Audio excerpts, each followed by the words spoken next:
नमस्कार। या व्हिडिओमध्ये आपण बिहारच्या रांगोळीविषयी जाणून घेणार आहोत। बिहारच्या रांगोळीला अरिपणा असं म्हणून ओळखला जातो।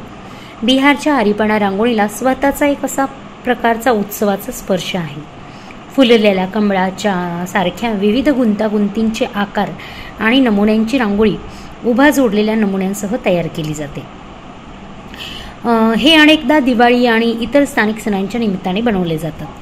बिहार राज्यात प्रचलित असलेल्या मधुबनी शैलीतील काही उत्कृष्ट आणि प्रसिद्ध अरिपणा रांगोळ्या देखील काढल्या जातात। या अरिपण रांगोळीमध्ये फुलापानांच्या पाकळ्यांचे विविध नमुने प्रथम ताऱ्यांच्या आकाराभोवती तयार केले जातात, जे नंतर पाकळ्यांमध्ये रूपांतरित होतात आणि नंतर पूर्णतः फुललेल्या कमळाच्या रूपात काढल्यासारखे ते प्रकट होतात।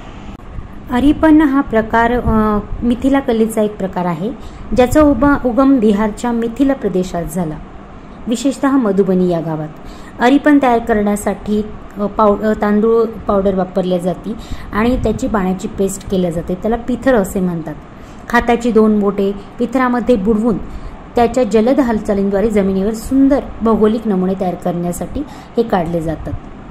त्याच्यामध्ये सहसा डॉट ग्रीड शिवाय मुक्त हाताने डिझाईन केले जाते। नैसर्गिक रंग जसे वर्मिलियन आणि लाल रंगासाठी स्थानिक लाल माती, पिवळ्या रंगासाठी हळद आणि फुलांच्या पाकळ्या, हिरव्या पानासाठी पाने, काळ्यासाठी काजळी आणि निळ्या रंगासाठी कुचकरलेल्या बेरीचा वापर केला जातो। रांगोळीचे आकृतिबंध निसर्गातून काढलेले असतात।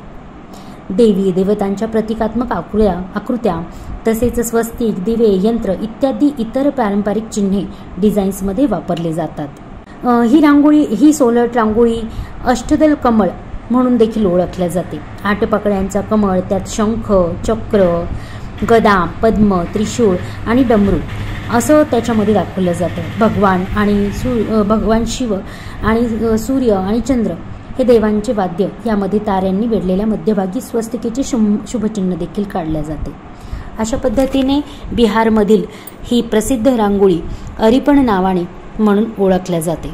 अशीच कलात्मक आणि एज्युकेशनल व्हिडिओ पाहण्यासाठी माझ्या चॅनलला सबस्क्राईब करा।